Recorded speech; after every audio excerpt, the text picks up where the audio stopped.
हमारे युग का सबसे बड़ा कमीना चुटकुला है देशभक्ति।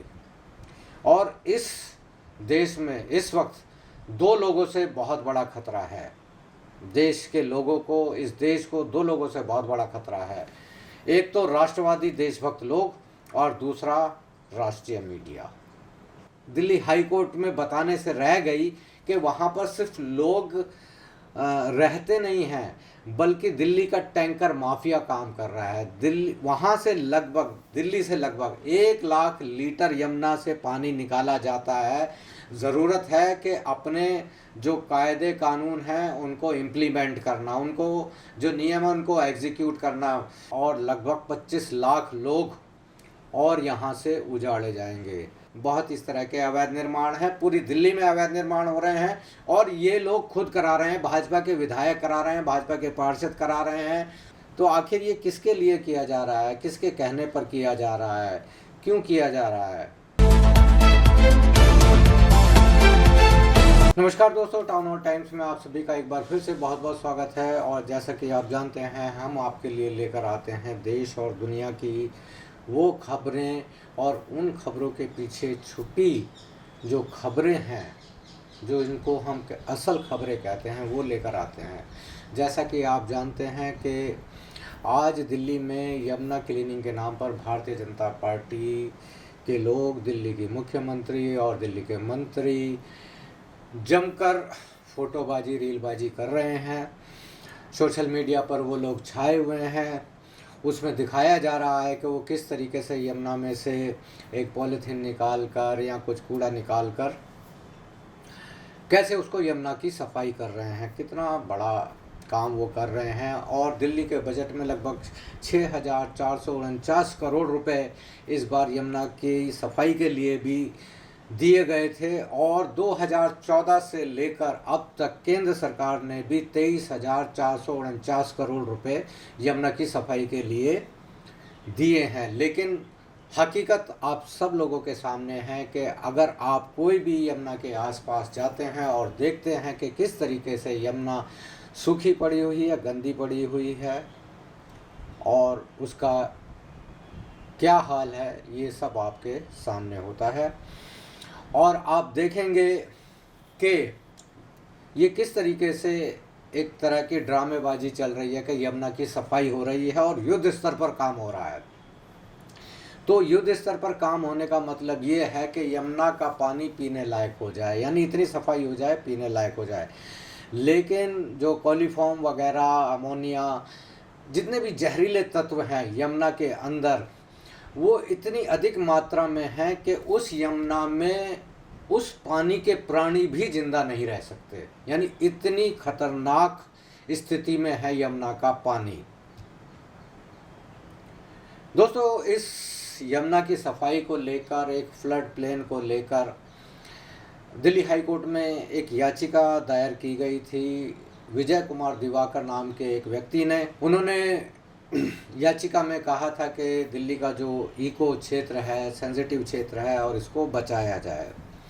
और इसी याचिका पर अंतरिम फैसला देते हुए हाई कोर्ट ने कहा कि यहाँ का जितना भी जो क्षेत्र है, फ्लड प्लेन का क्षेत्र है, ये इम्परमिसेबल है, यहाँ पर किसी भी तरह का निर्माण नहीं किया जा सकता।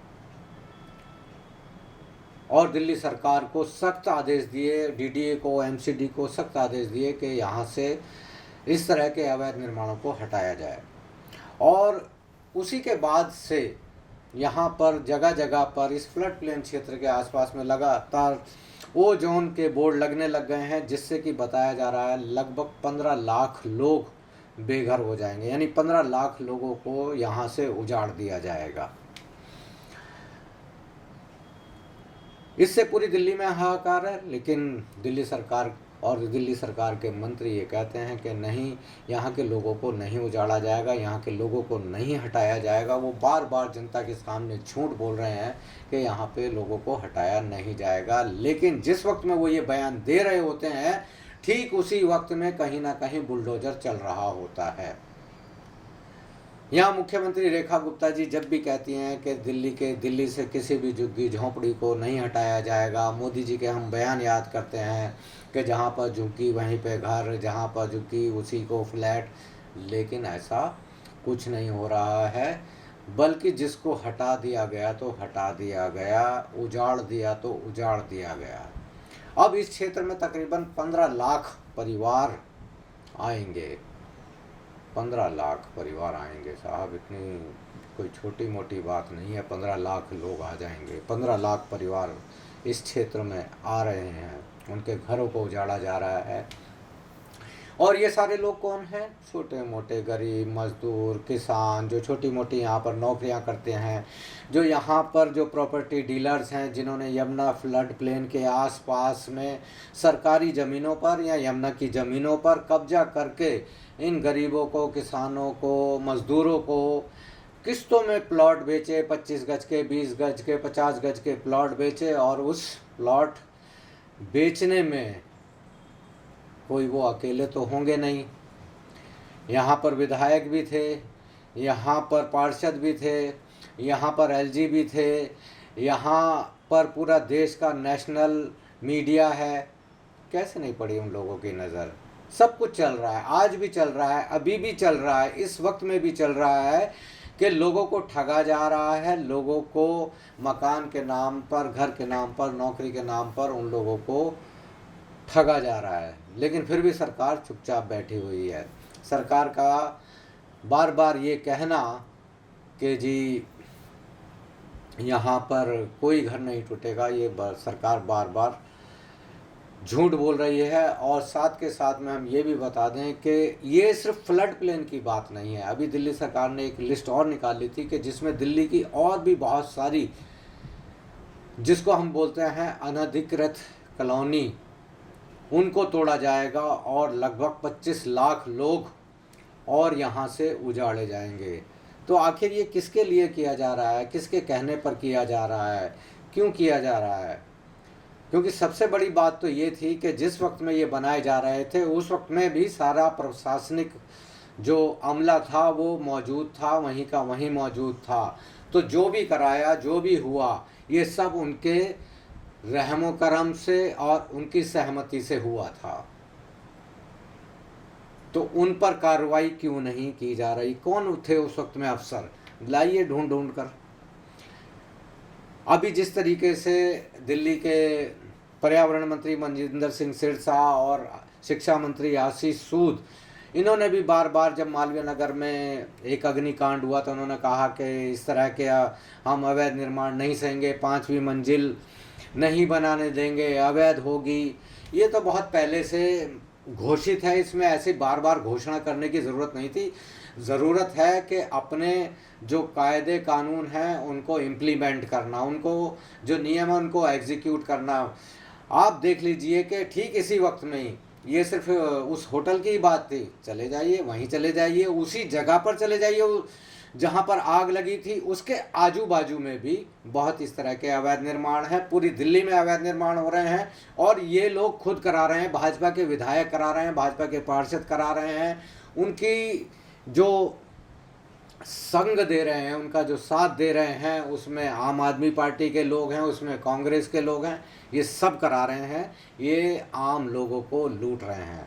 सवाल ये भी है कि आज जिस तरह की रीलबाजी, फोटोबाजी दिल्ली सरकार के मुख्यमंत्री और मंत्री जो यमुना किनारे पर कर रहे हैं कि थोड़ा बहुत किसी कोई कागज़ या किसी ने फूल माला डाल दिया तो वो उसको उठाकर एक किनारे कर रहे हैं। अगर करना है तो आप यमुना के पानी को पीने लायक बना दीजिए तो मान लेंगे कि यमुना साफ़ हो गई है। अदरवाइज़ ये नौटंकी तो चलती ही रहेगी। आप विज्ञापनबाजी करते रहिए। सरकार का जितना भी पैसा है, जो जनता के खून पसीने का पैसा है, उसको लूटते रहिए। ये इतने बड़े लुटेरे हैं, आज तक मेरी समझ में नहीं आया कि इन लोगों को जरा सी भी शर्म, जरा सी भी हया नहीं आती है कि जनता के खून पसीने की कमाई ये लोग लुटेरे लूट रहे हैं।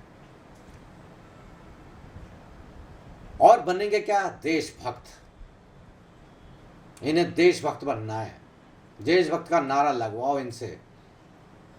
लेकिन गरीबों के खून चूसेंगे, गरीबों के खून पसीने की कमाई को चूसेंगे। उस पे इनको जरा से भी शर्म नहीं आती, जरा सा भी रहम नहीं आता, इस देश पर रहम नहीं आता, इस समाज पर रहम नहीं आता, इस शहर पर रहम नहीं आता। लूट में लगे हुए हैं और बोलेंगे कि हम तो विकास कर रहे हैं। कुछ नहीं कर रहे हो। यमुना प्लेन की बात थी, फ्लड प्लेन की बात थी, तो ये बात कैसे दिल्ली हाई कोर्ट में बताने से रह गई कि वहाँ पर सिर्फ लोग रहते नहीं हैं, बल्कि दिल्ली का टैंकर माफिया काम कर रहा है। दिल्ली से लगभग 1 लाख लीटर यमुना से पानी निकाला जाता है, जो बड़े बड़े होटलों, रेस्टोरेंट वगैरह में या दूसरी बागवानी के लिए या किसी काम के लिए वो पानी निकाल कर यूज़ होता है। और लगभग ये बिजनेस महीने का दिल्ली के अंदर 100 करोड़ से ज़्यादा का बिजनेस है, दिल्ली का टैंकर माफिया। हमने टाउन हॉल टाइम्स ने बहुत सारी इस पर खबरें छापी, बहुत सारे इसमें हमने कंपनियों के बारे में बताया कि ये किस तरीके से अवैध तरीके से पानी निकालते हैं। जब हमने स्थानीय विधायकों से बात की तो बड़ी हैरानी की बात, अरे अच्छा, हमें तो नहीं पता यार, अभी आपने मुझे बता दिया है, मैं अभी जाऊंगा, अभी पता करूंगा। अच्छा, फिर तो हमने उनके सोशल मीडिया प्रोफाइल देखा। सोशल मीडिया प्रोफाइल पर 1 साल पहले वो खुद गए हुए थे, वहाँ पर टैंकर माफिया से बात कर रहे थे, उन्हें हड़का रहे थे, और उसके बाद में फिर अब कुछ नहीं हो रहा है। वो इसलिए नहीं हो रहा है कि उनका मंथली बंद गया है, उनका हफ्ता बंद गया, उनका हफ्ता चालू हो गया है। मैंने ऐसे बहुत सारे जो टैंकर माफिया ही मैं उनको कहूँगा, क्योंकि अब तो उनके पास में परमिशन नहीं है। वो लोग, उन्होंने कुछ कागज़ भेजे, उन्होंने कहा कि देखिए हमारे पास परमिशन है। जब मैंने उन कागज़ों की सही ढंग से जांच पड़ताल की तो मुझे पता चला कि ये सिर्फ एक फर्जी कागज़ हैं। मैंने उसको कई बार कहा कंपनी को कि भैया आप मुझे असली कागज़ दिखाइए। किसी से उसके पास में उसने कोई कागज़ नहीं दिया। मैंने डीडीए के अधिकारियों से बात की, जल बोर्ड के अधिकारियों से बात की, लेकिन सब ने मिलने से इनकार कर दिया फ़ोन पर। लेकिन मेरे को बता दिया कि किसी को कोई परमिशन नहीं है, ये सब अवैध तरीके से निकाला जाता है। तो ये जब 1 लाख लीटर से ज़्यादा के करीब पानी यमुना से निकलेगा, आप देखेंगे कि यमुना में किस तरीके से सूखा पड़ा हुआ है। सूखा, जिस तरीके से स्किन सूख जाती है और चमड़ी फट जाती है, उस तरीके से यमुना की धरती फटी पड़ी है। लेकिन किसी को कोई मतलब नहीं। हमने एक आरटीआई में भी पूछा था कि अब अच्छा, आप पहले हमें ये बता दो कि आपके पास में जो यमुना की लंबाई चौड़ाई कितनी है, वजीराबाद से लेकर कालिंदी कुंज तक। आप हमें 4 पॉइंट बताइए, आईटीओ बताइए, ओखला बताइए, कालिंदी कुंज बताइए, वजीराबाद बताइए, इनकी चौड़ाई कितनी है, ये यमुना जी जो है चौड़ी कितनी है। तो उनको मालूम ही नहीं है, सरकारी अफसरों को मालूम ही नहीं है कि ये चौड़ी कितनी है। और जाहिर सी बात है कि मालूम तो होगा, लेकिन उनके जो लाखों रुपए की रिश्वत है वो रुक जाएगी अगर वो कोई भी एक्शन लेंगे। तो ये जो ड्रामेबाजी चल रही है, दिल्ली के लोगों के साथ में धोखा हो रहा है यमुना फ्लड प्लेन को लेकर, ओजोन को लेकर, ये शायद हमारे युग का सबसे बड़ा कमीना चुटकुला है देशभक्ति। और इस देश में इस वक्त 2 लोगों से बहुत बड़ा खतरा है। देश के लोगों को, इस देश को 2 लोगों से बहुत बड़ा खतरा है। एक तो राष्ट्रवादी देशभक्त लोग और दूसरा राष्ट्रीय मीडिया। ये आपके सामने सच्चाई नहीं आने देंगे, ये आपको पता ही नहीं चलने देंगे कि आपकी खून पसीने की कमाई कहाँ चली गई, कहाँ नहीं गई। ऐसे बहुत सारे मामले हैं कि किस तरीके से देश में हजारों करोड़ों पेड़ों को विकास के नाम पर काटा जा रहा है, वो भी कुछ खास लोगों के लिए, अपने मित्रों को देने के लिए। उन ज़मीनों को किस तरीके से बर्बाद किया जा रहा है, ये शायद ही किसी दुनिया में किसी और देश में ऐसा होता होगा या कहीं हुआ होगा। जितनी तबाही यहाँ के देशभक्तों ने मचाई हुई है, जितनी तबाही यहाँ के देशभक्तों ने इस देश में मचाई हुई है, शायद ही दुनिया में कोई ऐसा देश होगा। तो अभी ओजोन के नाम पर जिस तरीके से और यमुना को बचाने के नाम पर जिस तरीके से ये जो नौटंकी चल रही है, शायद ही कोई ऐसी जगह होगी, शायद ही कोई ऐसा वक्त आएगा कि यहाँ पर इस देश को, दिल्ली को, यहाँ के पर्यावरण को, यहाँ की ज़मीनों को, यहाँ के लोगों को, यहाँ के इन शहर निर्माताओं को बचा लिया जाएगा, इन गरीबों को बचा लिया जाएगा। ये लाचार बेचारे जिनकी आंखों में आंसू सरकार देख नहीं पाती है, किस तरीके से ये उनके घरों को उजाड़ रही है। और अगर इनको ऐसा ही लगता है कि सरकार मजबूर है क्योंकि ये हाई कोर्ट का ऑर्डर है, तो बिल्कुल आप हाई कोर्ट के ऑर्डर को मानिए, लेकिन क्या आपके पास में कोई कानूनी ऑप्शन नहीं बचता है? क्या आप रिव्यू पिटीशन नहीं डाल सकते हैं? क्या आप सुप्रीम कोर्ट में नहीं जा सकते हैं? नहीं डालेंगे, क्योंकि ये सब आप ही करवा रहे हैं। ये आप ही का जो घुमाया हुआ चक्र है कि आप लोगों को कोर्ट के ज़रिए से बर्बाद कर रहे हैं, कानून के ज़रिए से बर्बाद कर रहे हैं। बाकी तो आप जानते ही हैं कि किस तरीके से बाकी हालात देश में चल रहे हैं।